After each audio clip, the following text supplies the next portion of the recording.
வாங்கப்பா, இந்த தாக்கத்தை பற்றி இன்றைக்கி பார்க்கலாம். நீங்கள் கேட்டிருக்கீங்க, இந்த தாக்கத்தை எப்படி கொடுக்குறீங்க உங்கள் ரோஸ் செடிக்குன்னு. ஸோ நான் நேற்று கொடுத்தேன். ஸோ அந்த வீடியோ எடுத்து வச்சுருக்கேன். பார்க்கலாம் நம்ம எப்படி கொடுக்கலான்னா. இந்த தாக்கத்து என்னென்னா, இது கம்ப்ளீட் பிளான்ட் நியூட்ரிஷன். இதில் எல்லாமே கலந்துருக்கு. சீவீடு இருக்குது, ஹியூமிக் இருக்குது, அமினோ ஆசிட்ஸ் இருக்குது, ஹியூமேட்ஸ் இருக்குது, ஃபுல்வேட்ஸ் இருக்குது. எல்லாமே அவங்க கலந்துருக்காங்க.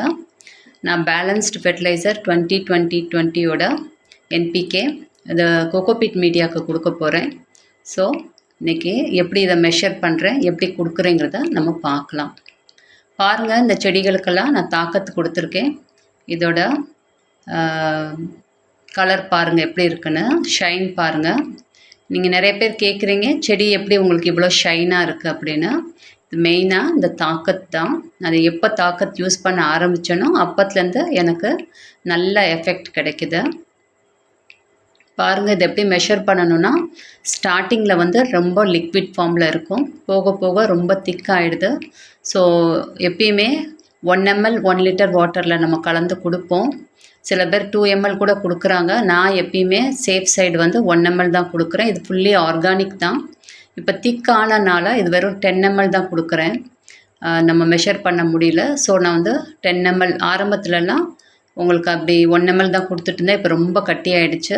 ஸோ 10 ml எடுத்துக்கிறேன். 20 லிட்டர் வாட்டர் ஒரு 30 செடிக்கு கொடுக்க போகிறேன், பெரிய செடிக்கு. ஸோ 20 லிட்டர் தண்ணியில் இதை வந்து ஒரு 10 ml கலந்துக்கிட்டேன். பேலன்ஸ்டு என்பிகே வந்து அது வந்து ஒரு 20 கிராம் நான் மெஷர் பண்ணிக்கிறேன். இது ரெண்டையும் கலந்து நம்ம செடிகளுக்கு கொடுக்குறோம். ஸோ இப்போது இந்த தாக்கத்தில் என்ன இருக்குன்னா, எல்லாமே கலந்து அவங்க கொடுத்துருக்காங்க. அந்த செடி வளர்ச்சிக்கும் வேர் ஒயிட் ரூட்ஸ் நல்லா வளர்கிறதுக்கு நல்லா இருக்குது. உங்களுக்கு அந்த பேசல் சூட்ஸ் எல்லாம் நல்லா வளருது. இலை நல்லா ஷைனாக இருக்குது. ஸோ அதில் நீங்கள் ஒன்ஸ் கொடுத்து பாருங்கள், உங்களுக்கு அந்த டிஃப்ரென்ஸ் தெரியும். ஆல்ரெடி இப்போ 2-3 பேர் வாங்கியிருக்கீங்க. அவங்களே எனக்கு மெசேஜ் பண்ணியிருக்கீங்க, நல்லா இருக்குது, எஃபெக்ட் நல்லா இருக்குன்னு சொல்லியிருக்கீங்க.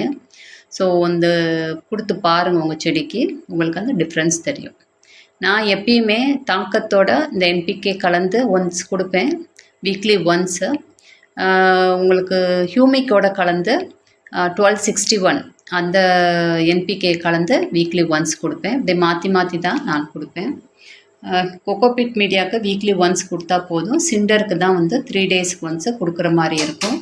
ஏன்னா கோகோபிட் மீடியா அப்படியே ஸ்டோர் பண்ணி வச்சுக்கிறோம். சிண்டர் வந்து ஸ்டோர் பண்ணாது. பாருங்கள் எவ்வளோ திக்காக இருக்குன்னு. ஸோ அதனால் நான் அந்த மாதிரி நான் கொடுக்குறேன். பாருங்கள், உங்களுக்கு திக்காக தான் இருக்குது. நீங்கள் இதை வந்து ஒரு சின்ன இதில் ஃபஸ்ட்டு ஒரு மக்கில் கொஞ்சமாக தண்ணி எடுத்து நல்லா மிக்ஸ் பண்ணிக்கோங்க. மிக்ஸ் பண்ணிவிட்டு அதுக்கப்புறம் உங்களுக்கு பெரிய வாளியில் 20 லிட்டர் வாளியில் மிக்ஸ் பண்ணிக்கலாம். நம்ம ஸ்டார்டிங்கில் கொஞ்சமாக மிக்ஸ் பண்ணிக்கணும். 1-2 செடிக்குன்னா நீங்கள் கம்மியாக எடுத்து இவங்க யூஸ் பண்ணிக்கிறலாம். ஸோ இந்த மாதிரி ஃபீடெல்லாம் நீங்கள் கொடுக்கும்போது வேறு எந்த ஃபீடும் நீங்கள் கொடுக்கக்கூடாது. ஏதாவது ஒரு ஷெட்யூல் தான் ஃபாலோ பண்ணணும். நீங்கள் வேறு ஏதாச்சும் வீட்டில் இருக்கிற பொருளெல்லாம் கொடுத்துட்டு இதையும் கொடுத்து எல்லாத்தையும் மொத்தமாக கொடுத்துடாதீங்க. செடி வீணாக போயிடும்பா. ஏதாவது ஒரு ஷெட்யூலை ஃபாலோ பண்ணுங்கள். சாயில் மீடியாவுக்கு ஆல்ரெடி நான் சொல்லியிருப்பேன், எப்படி ஃபாலோ பண்ணணும்னு சொல்லியிருப்பேன். அந்த மாதிரி பண்ணுங்கள். இதெல்லாம் கோகோபிட் சிண்டருக்கு மட்டும்தான். சாயில் மீடியாவுக்கு நான் இதை கொடுக்குறதில்ல. இந்த மாதிரி மிக்ஸ் பண்ணி கொடுக்கணும். இது பெரிய செடிகளுக்கு பேலன்ஸ்டு ஃபெர்டிலைசர். பேபி பிளான்ட்ஸ்க்கு கிடையாது. பேபி பிளான்ட்ஸ் 3 மந்த்ஸுக்கு அப்புறம் தான் வந்து நம்ம ஒரு பேலன்ஸ்டு ஃபெர்டிலைசர் நம்ம கொடுக்குறோம். இப்போ இன்னொரு சப்ஸ்கிரைபர் கேட்டிருக்காங்க, ஹியூமிக்கும் சீவீடும் ஒன்றா அப்படின்னு கேட்டிருக்காங்க. இல்லைப்பா, ஹியூமிக் வேறு, சீவீட் வேறு. ஆனால் அதோட பெனிஃபிட்ஸ் ரெண்டுமே ஒன்று தான். ஹியூமிக் வந்து நம்ம ஆர்கானிக் மேட்டர்லேருந்து எடுக்கிறாங்க. நமக்கு வந்து சீவீடு வந்து நம்ம கடல் பாசி இருக்கு இல்லையா, கடல் பாசிலேருந்து எடுக்கிறாங்க. பாருங்கள் இந்த செடியோட ஷைன் எப்படி இருக்குது அப்படின்னா. இப்போ இந்த தாக்கத்து வந்து உங்களுக்கு அந்த குளோரோஃபில் அந்த செடி வந்து உருவாக்குறதுக்கு எல்லாமே நல்ல ஒரு சத்தை அவங்க மிக்ஸ் பண்ணியிருக்காங்க. மெயினாக அமினோ ஆசிட்ஸ். இதெல்லாம் வந்து இந்த அமினோ ஆசிட்ஸ் தான் வந்து உங்களுக்கு அந்த செடியை குளோரோஃபில்ல உருவாக்குறதுக்கு யூஸ் ஆகும். அதை அவங்க கலந்துருக்காங்க. சீவீட் எக்ஸ்ட்ராக்டும் அதில் இருக்குது. நிறைய இது பொருள் அவங்க கலந்துருக்காங்க. இன்னொன்று வந்து இந்த நோய் எதிர்ப்பு சக்தியும் இந்த செடிக்கு நிறையா கிடைக்கிது நம்ம இதை கொடுக்குறனால. ஒயிட் ரூட்ஸ் நிறைய வளருது. நீங்கள் அந்த ஒன்ஸ் நீங்கள் கொடுத்து பாருங்கள், உங்களுக்கு அந்த டிஃப்ரென்ஸ் தெரியும் உங்களுக்கு. இப்போ இது எங்கே கிடைக்குது அப்படின்னு கேட்டிருக்கீங்க. நிறைய பேருக்கு நான் வந்து கொடுத்துருக்கேன், உங்களுக்கு டிஸ்கிரிப்ஷன்லேயும் கொடுத்துருக்கேன், வாங்கியிருக்கீங்க. தெரியாதவங்களுக்கு சொல்லிடுறேன். இது வந்து நாவல் அக்ரோங்கிறது கர்நாடகாவில் இருக்குது, பெல்காமில். அவங்க நம்பர் தரேன், வேணும்னா நீங்கள் மெசேஜ் பண்ணிங்கன்னா அவங்க கேட்லாக் கொடுப்பாங்க, நீங்கள் பார்த்து வாங்கிக்கிடலாம். நான் இவங்கக்கிட்ட மைக்ரோ 7 வாங்குகிறேன், தாக்கத் வாங்குகிறேன், ஹியூமிக் வாங்குகிறேன், நானோஃபைட். இந்த 4 பொருளும் இவங்க கம்பெனியில் நான் வாங்குகிறேன்.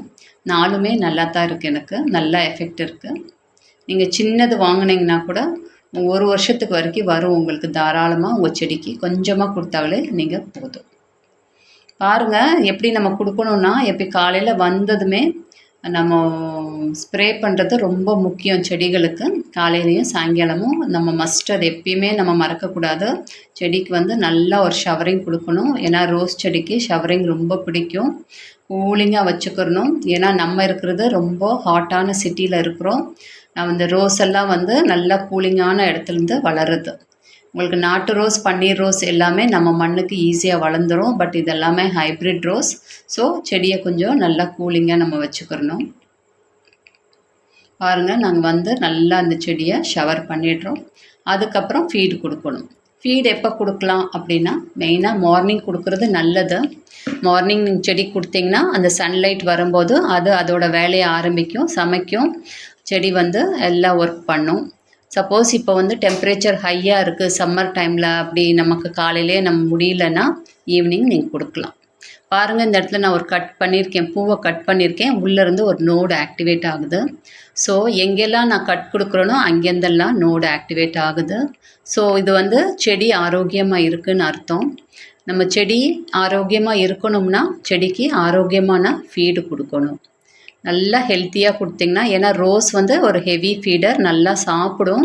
ஸோ அதுக்கு நல்ல ஒரு சாப்பாடு கொடுத்திங்கன்னா இந்த மாதிரி ஆரோக்கியமாக வளரும். இது கொக்கோபிட் மீடியா.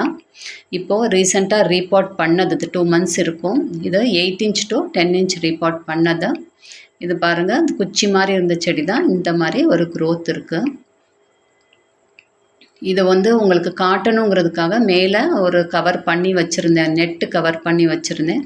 அந்த கவரை எடுத்துகிட்டு நான் காட்டுறேன், எப்படி தண்ணி ஊற்றணுங்கிறத காட்டுறேன். ஃபீட் கொடுக்கும்போது ஒரு செடிக்கு எவ்வளோ வேணுமோ அந்த அளவுக்கு நம்ம ஊற்றிடலாம். ஸோ இப்போ தண்ணி ஊற்றும் போது உங்களுக்கு அந்த ஒயிட் ரூட்ஸ் எல்லாம் வெளியில் தெரிய ஆரம்பிக்குது பாருங்கள். ஜஸ்ட் உங்களுக்கு காட்டுறதுக்காக தான் அந்த இது மேலே எடுத்தேன் நான். ஒயிட் ரூட்ஸ் எவ்வளோ இருக்குது பாருங்கள். இப்போ தான் நம்ம 2 months தான் இதை ரிப்போர்ட் பண்ணி நிறையா ஃபீடர் ரூட்ஸ். இந்த ஒயிட் ரூட்ஸ் தான் உங்களுக்கு ஃபீடர் ரூட்ஸ். இது தான் வந்து நம்ம நியூட்ரியன்ட் எல்லாம் சக் பண்ணி செடிக்கு கொடுக்குறது. இது ரொம்ப முக்கியம் செடிக்கு. நீங்கள் சப்போஸ் வந்து அதை க்ளோஸ் பண்ணாமல் விட்டுட்டிங்கன்னா, வெயில் பட்டுச்சுன்னா அது ஃபுல்லாகவே கருகிரும். அந்த ஃபீடர் ரூட்ஸ் கருகுச்சுன்னா ஆட்டோமேட்டிக்காக உங்கள் செடி மேலே கருக ஆரம்பிச்சிடும். ஸோ அதை ரொம்ப கவனம். நம்ம ஃபுல்லாகவே க்ளோஸ் பண்ணி வச்சிடணும். ஏன்னா டெம்பரேச்சர் இப்போ ஹையாக இருக்குது, வெயில் டைரெக்டாக பட்டுரும். இந்த கொக்கோபிட்டில் அது ஒன்று தான் மேலே வெளியே நல்லாவே வந்து அந்த ஃபீடர் ரூட்ஸ் வெளியில் தெரிய ஆரம்பிச்சிடும்.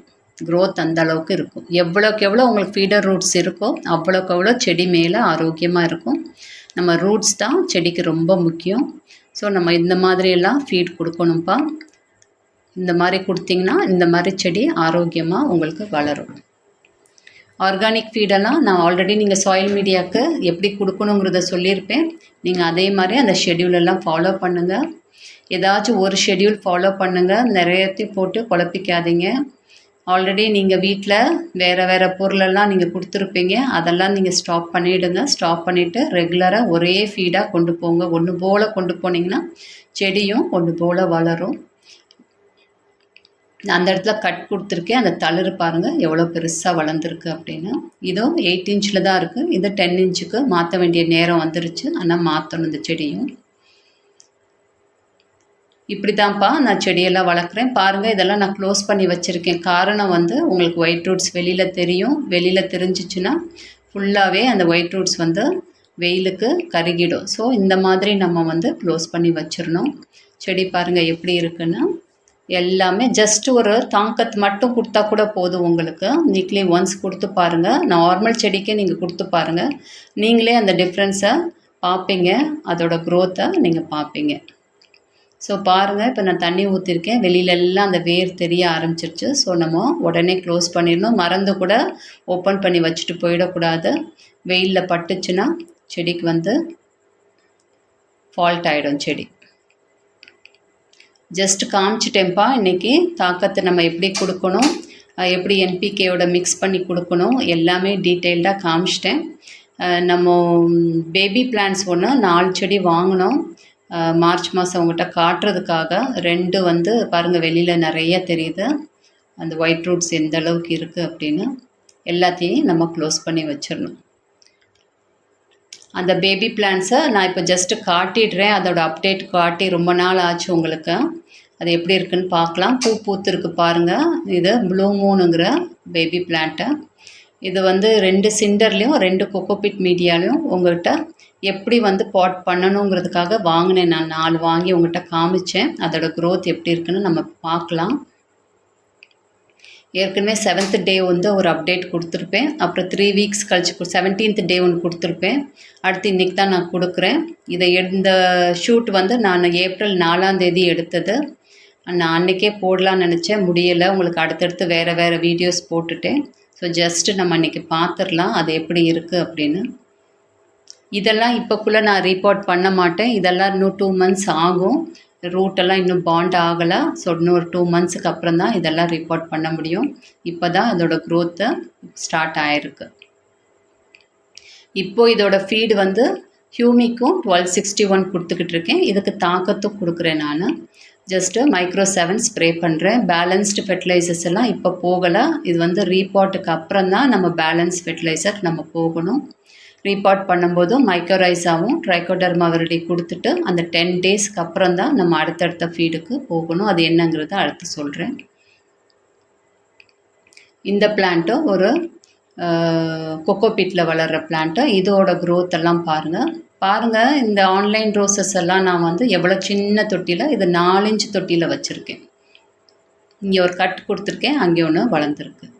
ஸோ நீங்கள் இப்படி தான் வளர்க்கணும்ப்பா. ஆன்லைனில் நீங்கள் ரோசஸ் வாங்கினீங்கன்னா எடுத்த உடனே 14 inch பாட்டிலெல்லாம் நீங்கள் வைக்கக்கூடாது. பார்த்துக்கோங்க.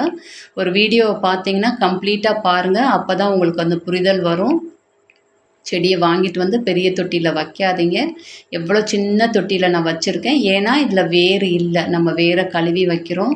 நம்ம சின்ன தொட்டியில் வச்சோம்னா தான் நீங்கள் ஸ்ப்ரே பண்ணி தான் வளர்க்கணும். செடிக்கு தண்ணி ரொம்ப ஊற்றக்கூடாது. தண்ணியிலே ஊற்றுனீங்கன்னா தண்ணி ஃபுல்லாக அந்த வேரில் பட்டு வேர் அழுகல் வரும். ஆட்டோமேட்டிக்காக செடி டைபேக்கை நோக்கி போயிடும்.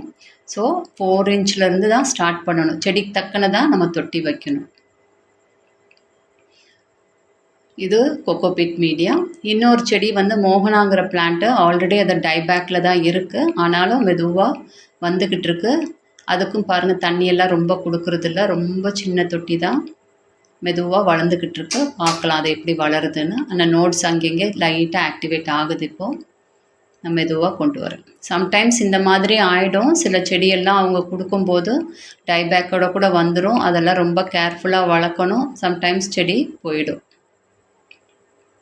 இதுவும் கொக்கோபீட் மீடியா.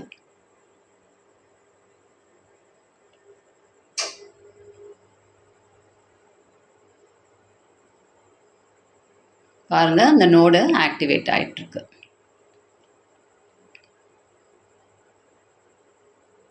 அடுத்து நான் ஜனவரி மாதம் வாங்கின செடி எல்லாமே வந்து நான் இப்போ ரீபாட் பண்ணிட்டேன். இது வந்து ஏப்ரல் 4ஆம் தேதி உங்களுக்கு எடுத்த ஷூட்டு. இதெல்லாம் பாருங்கள் ஜனவரி மாதம் சிண்டரில் இருக்கிற எல்லா செடியும் இப்போது நான் ரீபாட் பண்ணிட்டேன். இதுக்கு மைக்ரோரைஸாவும் ட்ரைகோடர்மா விரிடியும் கொடுத்துருக்கேன்.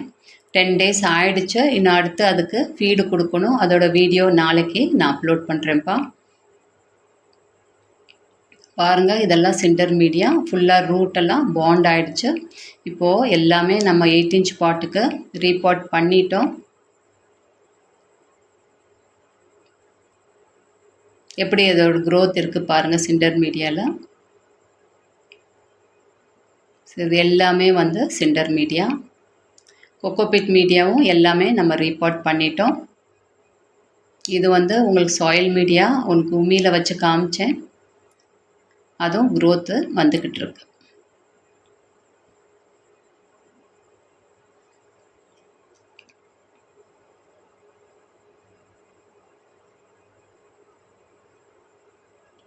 பாருங்கள், இதுவும் வந்து சிண்டர் மீடியா. அந்த பூவெல்லாம் நம்ம கட் பண்ணிடணும், விடக்கூடாது. எல்லா பூவும் நம்ம கட் கொடுத்துடணும். கட் கொடுத்திங்கன்னா தான் செடி வந்து கொஞ்சம் சீக்கிரமாக வளரும். இது எல்லாமே சிண்டர் மீடியா தான்ப்பா. க்ரோத் எப்படி இருக்குது பாருங்கள். கட் எங்கெங்கே கொடுத்தோமோ அங்கே எல்லாமே ஃபுல் க்ரோத் வருது. ஸோ நம்ம ஆர்கானிக்காக நம்ம ஃபீடு வந்து நல்லா கொடுக்கணும். இந்த தாக்கத்தை, ஹியூமிக் இதெல்லாம் வந்து ரெகுலராக நம்ம ஃபீட் கொடுத்துக்கிட்டே இருந்தோம்னா இந்த மாதிரி உங்களுக்கு க்ரோத் கிடைக்கும்.